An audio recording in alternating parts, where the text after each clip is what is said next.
దేవుడు మనకిచ్చిన ఘనత ఏంటి? ఆయన పిల్లలం. మనకిచ్చిన ఘనత ఏంటండి? మనకిచ్చిన ఘనత ఏంటి? మనం ఆయన పిల్లలం. ఈ ఘనతను మనం ఎక్కడా పోగొట్టుకోకూడదు. ఈ ఘనతను మనం ఎక్కడా పోగొట్టుకోకూడదు. దేవుడు మనకిచ్చిన ఘనత ఏంటి? ఆయన రక్తంతో కడగబడ్డాం.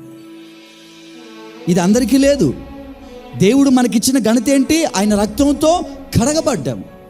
దేవుడు మనకిచ్చిన ఘనత ఏంటి? మన పేర్లు, మన పిల్లల పేర్లు గొర్రె పిల్ల జీవ గ్రంథంలో ముందుగానే రాయడం.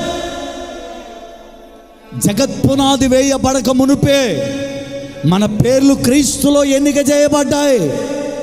ఇది దేవుడు మనకిచ్చిన ఘనత.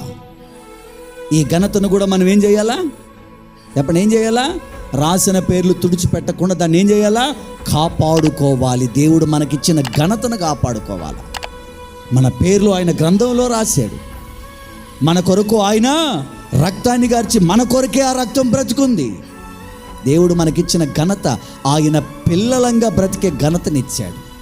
మరి ఘనతను మనం పొరపాటున పోగొట్టుకోకూడదు.